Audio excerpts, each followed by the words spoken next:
What up, Fight World? It's your boy Ego, and I'm back with some more boxing. Back with my original segment, Boxingego's First Look, a tale of the tape, a sneak peek, a preview of the fight before the fight. Now, we got some heavyweight action.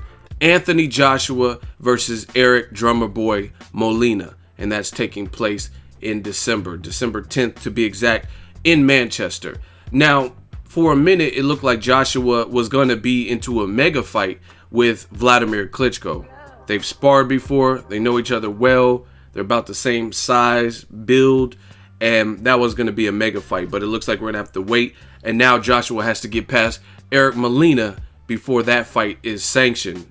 Klitschko, obviously, he's out for the remainder of 2016. He had some kind of injury, and they were talking about making Klitschko Lucas Brown. Then it was Lucas Brown versus Cannon Briggs. Now Lucas Brown has tested positive for the second time this year for something, a banned substance, so I don't know what's happening with him.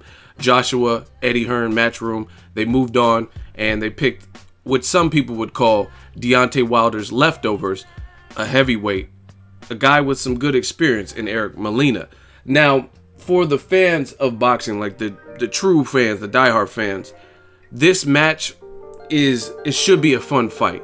And the reason I say that is because you got two guys with punching power, and if you think about it, Eric Molina, even if he's come up short, I'm not saying he's the favorite here, but he can definitely make things interesting. People forget that Joshua, even though he's an Olympic gold medalist, he has under 20 fights. This is the heavyweight division where one punch can certainly change everything. And from a pro level, Eric Molina has been in there with better names than Anthony Joshua. You know what I mean? Anthony Joshua, what are his best names as a pro? Dominic, Brazil, undefeated, okay. But he had trouble with Amir Mansour. Charles Martin, Glasgow got hurt in that fight and he got a title. You know what I'm saying? So certainly Molina's been in there with the tougher competition. He was in there with Deontay Wilder and he even buckled him. I think it was in the third round and he hurt him. So, I mean, the guy has power. You look at his fight with Chris Arreola before Bermane Stiverne and Chris Arreola. Eric Molina badly hurt Chris Arreola, and Arreola was able to turn things around because Molina got maybe too aggressive, i.e. Pacquiao versus Marquez 4, right? You look at another dynamic that I like with Molina is just his overall attitude, right? He's a road warrior.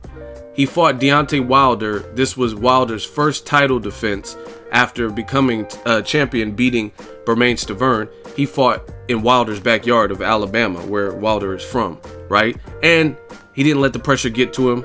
He didn't let Wilder's new championship status or build or anything, punching power, he didn't let that get to him. And he actually gave Deontay Wilder a pretty tough fight. And later, they became cool. And now that's one of Wilder's chief sparring partners when he was getting ready for Povetkin, right? But he did that in Alabama. You look at his fight with Thomas Adamek, a former champion. He fought Adamek in Poland and knocked him out after the Wilder loss, right? And I have to do a check, but he probably fought Arreola in Southern California just based on how he's been taking fights before. So now he's going to Joshua's backyard to fight in the UK, and that's what I like to see. Like, I like to see for big fights, I like to see people who have been there before to some degree. Even if Molina came up short in some of those fights, he still has big fight experience with big names, and he's been a road warrior. So this is not new. It'd be another deficit, I guess you could say, is if he never had those experiences. He never had a big fight, or he had never fought in someone's hometown before. So I think this could be a scrappy fight, an interesting fight. Anthony Joshua, I really like how they're building him and bringing him up. I think this is right. This is a prequel to the Klitschko fight, and it should be a good one. I genuinely believe that. I think Joshua, he's a gym rat, but he's not invincible. You know what I mean? We've seen him in the Dillian Whyte fight. He got hurt in that particular fight, and he bounced back, went on to stop Whyte. And that was a good win for him because Whyte had beat him in the amateurs and knocked him down. So I'm anxious to see. Molina does sound confident. Again, he's sparring with Deontay Wilder this year, preparing him for Povetkin. So he has top level, top shelf work. And he said to SkySports, I'm going to hit Joshua harder than he's ever been hit before. And he might be able to pull it off. Now let's take a look at the tail of the tape. Anthony Joshua has a perfect record of 17-0.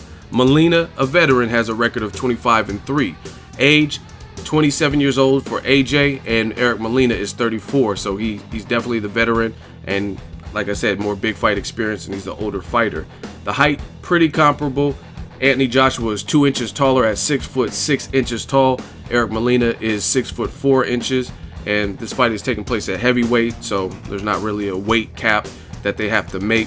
And the reach advantage goes to Anthony Joshua, who has 82-inch reach, and Eric MOLINA has a 79-inch reach. So looking forward to it. December 10th, action-packed day of boxing. There's a ton of fights. Joshua, his crowds have been electric. The British boxing public has just been phenomenal. Anywhere Joshua goes, it's been selling out. And we'll see what Eric MOLINA could do. Again, he rocked Deontay Wilder in Alabama. He stopped Thomas Adamek in Poland. So we'll see if he can pull this massive upset, because it would be an upset. Joshua is the champion, and see if he could play spoiler before Joshua gets into a big fight with a guy like Klitschko or Wilder or Luis Ortiz. We'll see what MOLINA could do. You guys drop your predictions in the comments section. Make sure you hit that like button, hit the subscribe button. As always, hate, comment, and subscribe. Till next video is Ego signing off. So if you enjoyed this video and want more content like this on the channel, you can show your appreciation by going to the PayPal donate button or the YouTube support button, and you can donate any amount that you feel is equivalent to the value of this video. Much more to come. Thank you guys for your support. Boxingego, the future of boxing.